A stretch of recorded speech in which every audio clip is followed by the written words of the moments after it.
Hi. I think let's talk about emergency fund आज, क्योंकि बहुत सारे लोग इस पोस्ट लॉकडाउन फाइनेंशियल सिचुएशंस को लेके थोड़े से परेशान हैं। जॉब लॉस, पे कट्स, बहुत सारे फियर हैं लोगों में। फाइनेंशियली आपकी लाइफ एक नया मोड़ ले सकती है। ऑब्वियसली हम नहीं चाहते किसी को भी किसी भी तरह की फाइनेंशियल क्राइसिस हो, इसीलिए मैं हमेशा आप लोगों को फाइनेंशियल प्लानिंग की सलाह देती हूँ। लेकिन having said that, financial planning का एक सबसे पहला रूल होता है, थंब रूल होता है, वो है अपने लिए इमरजेंसी फंड बनाना। जैसे कि हम सब जानते हैं इमरजेंसी फंड का मतलब क्या होता है। इमरजेंसी फंड का मतलब होता है वो कंटिजेंसी पैसा जो आप जरूरत के समय इस्तेमाल कर सकें। ये बनाते कैसे हैं?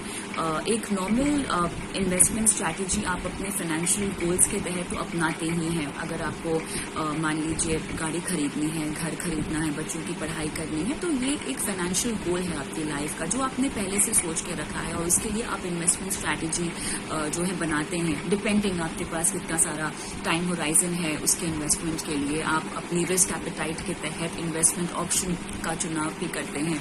लेकिन इमरजेंसी फंड के लिए आप पैसे कहाँ जोड़ेंगे, कैसे जोड़ेंगे, कैसे आपको पता चलेगा कि किस वक्त आपको कितने पैसों की जरूरत होगी? ये सारे ख्याल इमरजेंसी फंड जब आप बनाते हैं तो लोगों के जहन में आते हैं। बहुत आसान है इस इमरजेंसी फंड को बनाना। अपनी 3 महीने का जो खर्चा है वो आपको काउंट कर लेना है, और उसमें आपके जितनी भी फिक्स्ड कॉस्ट है, जैसे अगर आपका घर का रेंट है जो आपको हर महीने देना होता है, बच्चों की पढ़ाई की फीस है जो आपको हर महीने देनी होती है, किसी भी फाइनेंशियल सिचुएशन में आप जो कटौती ना कर सकें, आपका इलेक्ट्रिसिटी बिल हो गया, आपका वाटर बिल हो गया, आपके मेड्स हो गए, आपके जितनी भी इम्पोर्टेंट कॉस्ट हैं जो कि आप मिस नहीं कर सकते, जो आपको चुकाने ही हैं, मेरे ख्याल से ये आपको गिन लेने चाहिए। जरूरी खर्चे, लाइफस्टाइल एक्सपेंसेस आप एकदम छोड़ सकते हैं। आउटिंग हो गई, बाहर डिनर हो गया, क्लबिंग हो गई, मूवी पे जाना हो गया, ये सारे एक्सपेंसेस जो हैं आप मिस कर सकते हैं किसी भी फाइनेंशियल सिचुएशन में, फाइनेंशियल क्राइसिस के दौरान। सो इस खर्चे को छोड़ के जो आपकी फिक्स्ड कॉस्ट है आप उसको गिनिए, उसे काउंट कीजिए, और ये 3 महीने के खर्चे काउंट कीजिए, और उन पैसों को सेव करना शुरू कीजिए, उन पैसों को अलग निवेश करना शुरू कीजिए। आप चाहे तो वो पैसा लिक्विड फंड में डाल सकते हैं, या लिक्विड फंड में अगर आपका भरोसा नहीं है तो आप उन पैसों को स्वीप इन एफडी भी कर सकते हैं, जो आपको आपके सेविंग्स अकाउंट के साथ जो सुविधा मिलती है।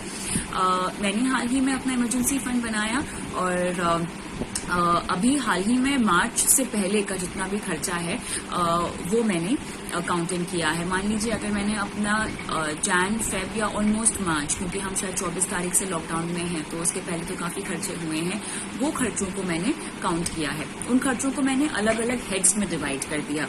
एंटरटेनमेंट कॉस्ट, इन्वेस्टमेंट्स जो मेरी हर महीने जाती हैं, home cost in the sense घर चलाने के लिए जो आपको खर्चा देना होता है, अलग अलग हेड्स में इन खर्चों को मैंने बांट दिया है। उसके बाद अलग अलग हेड्स में मैंने कितना खर्चा किया है, ये काउंट करने के बाद, एक फिगर आने के बाद आपको ये समझ में आ जाता है कि किसमें आप कितनी कटौती कर सकते हैं, कौन कौन से आपके जरूरी कॉस्ट नहीं है। ये एक बेसिक तरीका है इमरजेंसी फंड को तैयार करने का, इमरजेंसी खर्चे का एक फंड को तैयार करने का। अब इन पैसों को आप सेफली रखना चाहते हैं तो इसीलिए आप इसे मार्केट में निवेश नहीं करेंगे, आप इसको किसी पॉन्जी स्कीम या चिट फंड, वैसे भी हम आपको कहते हैं इसमें निवेश नहीं करना है, लेकिन इस तरह की रिस्की इन्वेस्टमेंट्स में आप नहीं डालेंगे। आप चुपचाप लिक्विड फंड में डालेंगे, या आप स्वीप इन एफडी करेंगे, जहां पे ये जो पैसे हैं धीरे धीरे आपके अकाउंट से निकलते रहे। अगर आपको ये लगता है कि एक साथ ये सारे पैसे जमा नहीं हो सकते, क्योंकि यहाँ पे कम से कम 6 से 8 महीने का खर्चा मैं आपको बोल रही हूँ, जितना भी आपसे हो सके हर महीने आपको निवेश करना है, जितना भी हो सके आपको बचाना है, और आपको धीरे धीरे उसकी एफडी करनी है या उसको लिक्विड फंड में ट्रांसफर कर देना है। लिक्विड फंड में एसआईपी करने की भी आपके पास सुविधा है। ये वो पैसा है जो आप सिर्फ क्राइसिस के सिचुएशन में, जब आपको जरूरत होगी पैसों की, तभी ही आप इस्तेमाल करेंगे। जब आपके पास मान लीजिए अगर जॉब लॉस हो जाए किसी भी वजह से और आपके पास कमाई का और कोई जरिया नहीं है और घर चलाने तक की नौबत आ जाए, तब आप लिक्विड फंड का इस्तेमाल करेंगे, तब आपके यही पैसे आपके काम आएंगे। तो जिस माहौल में हम हैं, इतनी अनसर्टिनिटी है, इतनी फाइनेंशियल क्राइसिस को लेकर डर है, आपको सबसे पहले अपनी इमरजेंसी फंड को तैयार करना है और उसके बाद अपने फाइनेंशियल गोल्स को देखना है। फाइनेंशियल गोल्स पे हम बाद में आएंगे, लेकिन आज जो ये टॉपिक था मेरा इमरजेंसी फंड का था, इसको लेके कोई भी सवाल आप हमसे पूछना चाहते हैं या मुझसे पूछना चाहते हैं, इस वीडियो के नीचे कमेंट बॉक्स में डालिए और जितना हो सकेगा मैं आपके सवालों का जवाब दूंगी। बाय।